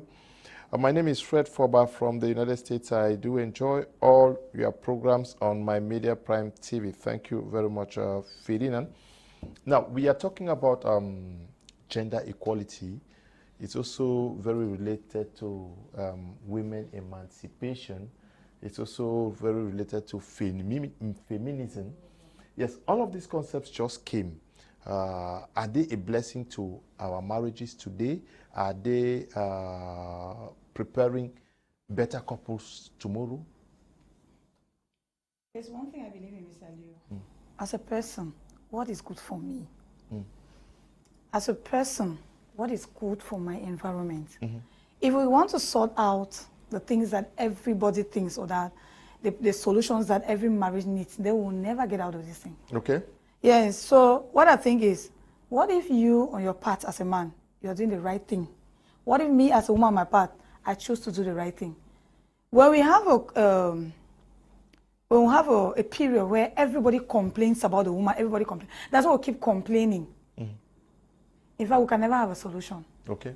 So now, as an individual, what I do is I go back to, we have sat here, we have talked, and when we are talking, it's true that when you're talking, you might be talking from your personal standpoint. Like one of the person that is writing there that a woman's money is never enough. If I tell you the things I do in my home, you will never believe. So you cannot be taking your home as an ideal. You cannot take your village as an ideal. You can never take your own environment as ideal. So now, if we are talking, if we have realized that there are a lot of problems when it comes to marriage, when it comes to gender equality and that. So when we are on a panel like this, we are supposed to be proposing solutions. Yeah, so but if we have to propose solutions, let me just cue you. We are talking about a blessing from women emancipation, gender equality, and that. Why don't we also look at the fact that because women are now empowered, they can better help their husbands in homes? That is why I'm saying, send their children to the good schools. That is why I'm saying that on a personal note, a lot of, when we actually get blinded with a lot of complaints, we'll never see what. There are times I've watched Prime Hour, and I've watched men that have women that have just congratulated for getting a degree, say that women are watching novellas all day and not cooking on time. And I'm like, what about your wife that just congratulated? Can't you use her as an example? You know, when change has to come, it can start with one person. I can contaminate the next and the next and the next. But now, when that change comes and we don't appreciate that change, and then we keep complaining, it means that there's no change. Now, in a home, if your wife has been the one that does not really, maybe does one that was lazy about, and at some point you realize that she now wakes up early, though she's not yet contributing positively. If you appreciate the fact that she got up early, it's going to push her to do another thing positive. If you had a husband that was maybe negative minded, at some point you realize that he's changing, appreciate that part, and then more will come. But we keep complaining. Now, since we are seated here, it's, in the days of our parents, you will not have partners that women are educating one another. It was difficult. So even when they had complaints, a lady will either go to a friend or maybe to her mother-in-law or to what. And whatever they said, they ended there. But today we have opportunities that we go on social media, we can have information, how other people solve those problems. We have schools that we can attend online. Women now, you can stay in the house, take care of your children and still go to school online. So I think that our mothers, I have to come, our mothers were really suffering. They were not talking, they were really suffering. So today, I think that we are preparing, even if our marriages are not good now, we are preparing better platforms for better marriages. Now, I want to come back to the fact that if you are a man, for example, wanted to marry a girl, and the only thing that you could provide for that girl, like the only value you had was money. Know that the day that girl will start having money, that value will be taken away. So it means that even as a man, there are other things that you need to do apart from the money. So that's why we are talking about our values. So that there are things that you cannot take away. If you are the one that is able to construct even from nothing, like starting from scratch, you will hardly be forgotten. So the fact that you have only money, and that money is a limiting factor to that woman at that time, and then you suppress her because you have money, the day she struggles and she starts having it, she will feel like she doesn't need you again in her life. So now there are a lot of wrong foundation when it comes to marriage. As we are talking like this, most of the marriages are founded wrongly. So you see that the people are not compatible, they cannot reason together, there's nothing. So it's not only about, we need to really go into, if we want to talk about marriages and all that, we see that there are a lot of wrong foundations. There are people that have been paired, like they were obliged to get married. So this one is reason I'm going left, the other is reason I'm going right. But then, I want to say that no matter where you find yourself, I think this education of today about the woman is very important. It's very important. And to say that we will have to go back from this, it's a world that we're saying we can never fight, we can never win. We only have to do the things that are right. I mean that if you're a woman, educate yourself and tell yourself that, like what the council was saying, this is my position as a woman. What do I need, like information, so that my family can improve? What are the skills that I need? Most of women don't even know the skills that they need. Sometimes you're in the house, you don't even know that you need to add this particular skill, you need to add communication skills, you need to add public speaking skills, you need to add some hard skills so that your life you can improve and even help even the children, so that you stay there and you think that things can just go. The world has changed, we have moved. So women should, in fact, this issue, I don't know, but I don't see it as a gender equality. Really, I think that I'm so comfortable with the fact that women are getting educated. In fact, I'm very happy. I'm happy, and I know that they're getting educated and financially empowered. Financially empowered, I'm very happy.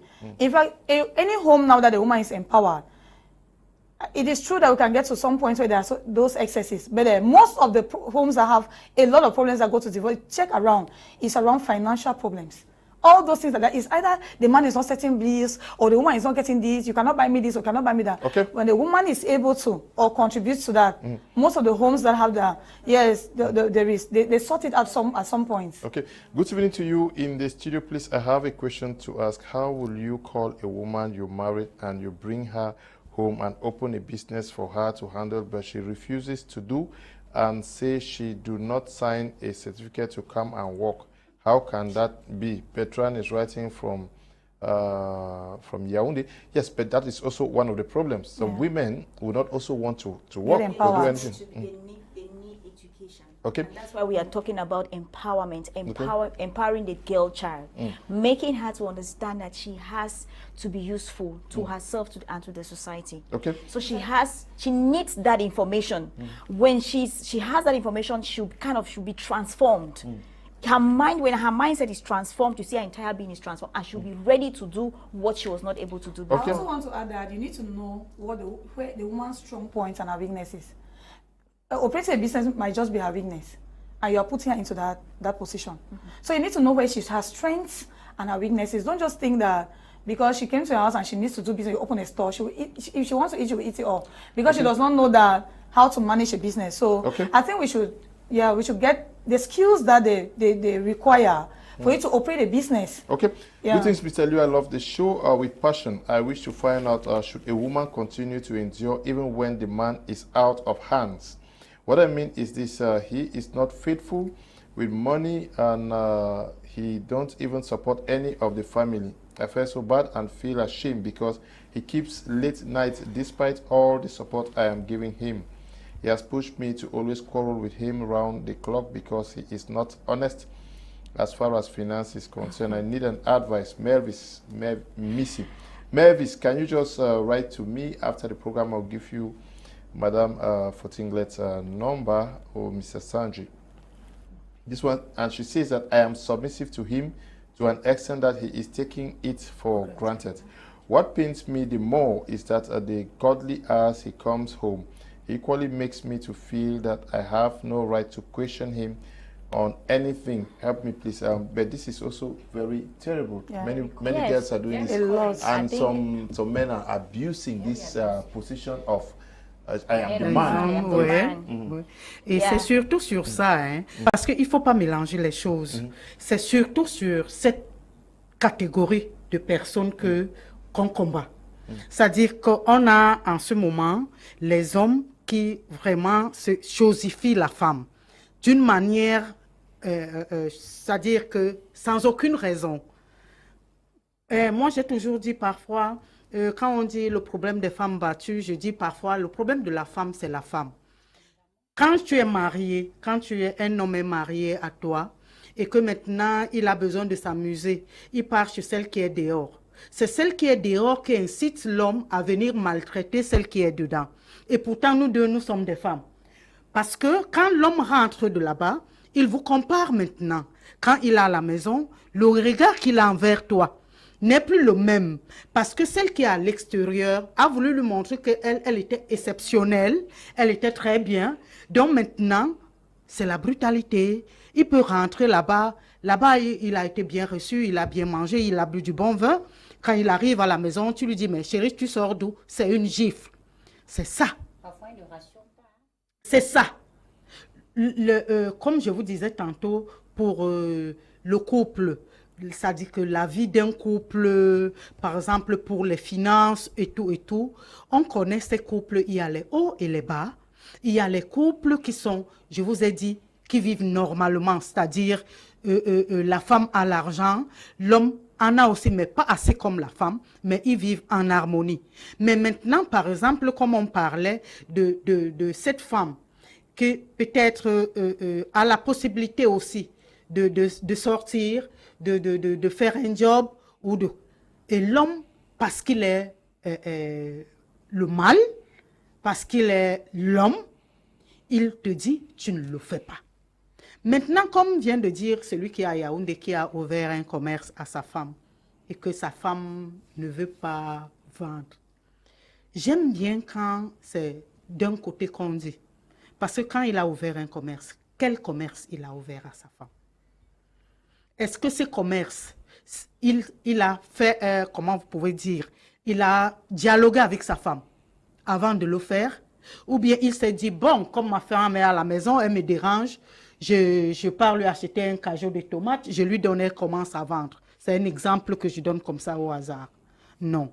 Maintenant, quand elle dit, on n'a pas signé l'acte pour le travail, ainsi de suite, il sait comment faire. Ça veut dire qu'elle n'a besoin que de sa ration. Elle n'a pas besoin des extras. Parce que chaque femme qui veut travailler à l'extérieur, c'est parce qu'elle veut porter une belle greffe, elle veut se faire les tresses, elle veut se faire plaisir. Et si elle veut manger une cuisse de poulet, elle n'a pas besoin d'appeler son mari parce qu'elle veut manger quelque chose de bien. C'est pour ça qu'elle veut s'occuper de ses enfants, comme elle l'entend. Donc, si cette dame qui dit qu'elle ne fait rien, elle sait sur quoi elle compte. Si son mari rationne très bien, lui-même, il va prendre ses limites. Il va limiter la ration comme il se doit. Les hommes sont plus pires que les.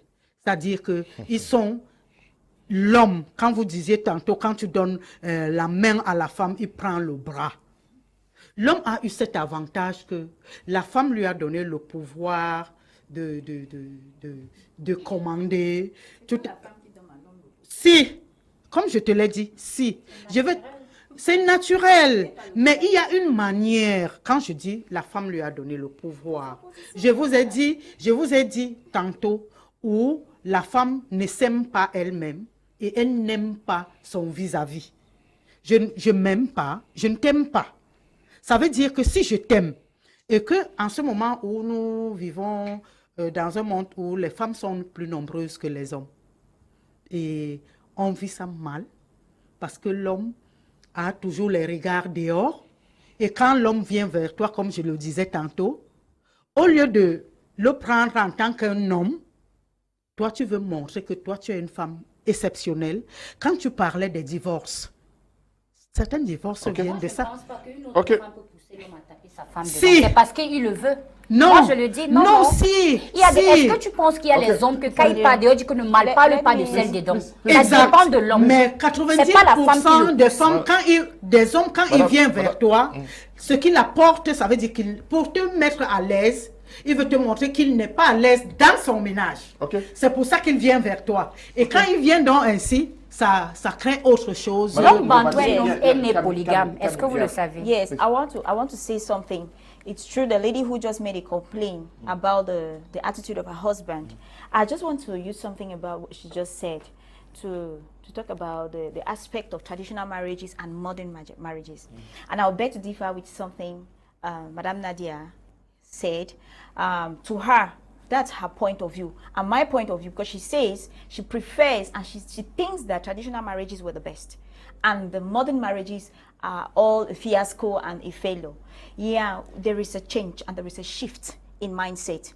And once that shift comes, people don't just embrace it that way. It takes time before people get to stable in it. You know, the fact that our grandmothers, our mothers stayed long in marriages, 60 years, 50 years in marriages, and it's not that they had beautiful marriages.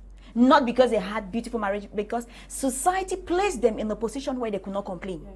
In a position where you are in a man's house, he beats you up, he rapes you, he does whatever, he maltreats you. You have to close your mouth because you don't have to go back to your father's house. We are in Africa. Yes, when you have sex with a wife against her wish, that's rape. Yeah, that's yes. It's rape. There are men who go out there, drink, get drunk, come get the wife beaten and sleep with her. That's rape. That is not, you're not making love to her. That's rape. So it so happens that the fact that these marriages, these traditional marriages, they ended up, maybe our mothers did not divorce. They did not leave their homes. It's not because they were well catered for. Many of them were They were living in homes, right? They were living in homes, but they were no longer together. Yes. They are living in a man's house, but they are not spiritually bonded and married to that man. But society has compelled them that you must be submissive. You must sit down. When he talks, you don't respond. When he talks, you don't cough. Don't open your mouth. Just give birth to the children. When he shouts, you just go and sleep. Don't even talk. And that is what had sealed the woman's mouth. That's what had sealed the woman's talents. That's what made the woman to feel that she is an inferior human being. She thinks that she did not have a place. And that is why today we are talking about the Women's Day, the Women's Day, because gradually a woman is getting to understand that in as much as I'm supposed to submit to a man, I'm not a slave. In as much as I have to get married, I have to stay in my husband's house, I am not a slave. He should not treat me just anyhow. He should not beat me up. He should not rape me. He should not just do just any other thing. And I accept it simply because I'm a woman. Oh no, I am a human being. I am created. I'm created, beautifully made by God. I have my own role to play on earth, and he has to allow me do that. He should not treat me any badly. So I differ with the point that maybe because the traditional marriages stayed long, they were beautiful. No. Our modern marriages today, there is enlightenment that is coming into the heads and into the mind of every woman, created both by the society, by our environment, and all of that. And we have to embrace it. The men have to embrace it. They have to embrace it and allow. You see, this kind of a man that complains, that's a man, that's a traditionalist. That's a man who still believes in those archaic errands that, okay, I'll do just anything and she will sit and she will accept because she's the woman, I'll beat her, I'll go and come when I want. Oh no. Oh no, and the woman is standing up now to say, okay, let me be resourceful. But the man so what are you telling is her? Fighting. What are you telling her? To call you? She would get to me. Okay. And we are going to talk because sometimes some of these things, there are more to what she is saying. And what I would just want to tell women is that be intentional about your marriage. Marriage is not a game. It's not you don't just get up one day and you say you want to get married. We have talk of very lazy men here who cannot help. Being a man, to be called the head of a home is a responsibility. When God said that a man is the head of the home, it's a responsibility he was giving to that man. Which means every man, no matter how much the woman would work and bring to the home, she is still the helper. She is still just the helpmate, but she should be able to do something and not stay home lazy. You, the man, sit up, take your responsibility as the head. It's not a title. It's a responsibility to every man. And they should sit up and take care of it. And I'm telling women today that when you get married, be intentional about your marriage. Try your best to make it work. Tell yourself, okay, I have made up my mind that I want to stay for the rest of my life with this man. He is my husband. I want to make my home here. This is where I want to build my home. Put in your best until it comes to the worst, that you know that you can no longer support it. You get to marriage counselors, try to get help from wherever you think it's the best source. If you can't, then before you... Okay, let's take the last intervention of Mr. Asanji Yvette from Bomenda. Sure. So in a nutshell, or in conclusion, Mr. Leo, gender equality will not be a problem if both spouses look at it from the same, both of them have that point of view. It's easier when couples look at things from the same point of view, or they reason things in a similar way. So if a man that thinks a woman can equally work, a woman have a say in what happens in the home, marries another woman that is also gender balanced, both of them will flow. Both of them will flow. But in a case where he marries the opposite, that is where a problem comes in. So a woman who is out for gender equality watches her relationship keenly. I mean, she will not tolerate the least kind of dominance that the man wants to dominate her, like she has no say, her opinion does not count. No, that's where you see most women retaliating. A woman that believes in gender rights will retaliate. She will fight. Because to her, she thinks that this thing is our thing. This marriage is our marriage. It's either you and I, we are making it work, and there is no way we can make it work without me giving my own opinion about it. So in that case, you see that the man and the woman, they will have constant conflicts. But I'm not saying that traditional marriage is better than modern marriage or the egalitarian marriage. That's not what I'm saying, because even in the egalitarian marriage, the modern marriage, they will still have their conflicts in that they will have to do a lot of collaborations and a lot of compromise. That means when something comes up, they need to talk about it and have each other's point of view, which is obviously the best. To me, it is the best way when a couple can sit down and talk about what they want to do, how they should do it, and listen to each other's point of view or opinion. And then at the end of the day, they come up with what is the best solution for whatever thing they want to do. It makes it more better. So egalitarian marriages or modern marriages will have the problem, will only face problem in that they might have to make a lot of compromises or a lot of collaborations, a lot of talking, which is still part of marriage. But in the traditional setting, the man speaks and is certain. Whatever he's saying is right or it's not even right, the wife has no say. So in a nutshell, gender equality will be harmless. Gender equality will be harmless in marriage if the couples have the same point of view. But if one has the other view and the other one has the other view, that's where there's a serious problem. Thank you very much, Mr. Asanji. There, L. Zion writing from Bamenda. Greetings to you in the studio. I think gender equality in marriage is a blessing. Happiness is based on love and understanding. Once the man thinks he should be seen as the god of the home because he is the man, it will always pose a problem in the home and the other way around. But when they see themselves as equals, they both work together as partners with mutual understanding. Okay? Yeah, in line with what she just said. Good evening, Mr. Liu. I am back again. I think women empowerment is rather a perfect substitute for gender equality. Gender equality in our context is vague. I am of the opinion that it's rather a problem and not a blessing. Women, them, una one check, una head fine. Ferdinand is writing from Boya. Yes, they have to check their head fine. Good evening, sir. I love your program. Please, how do you continue coping when You, the woman, is the breadwinner of the home, provides money for about 90% of the things in the house and even your investment projects. Lillian is writing from Kumba. Good evening, Lillian. Good evening, Mr. Kum and the panelists. On paper, that is the executive, the legislative, okay?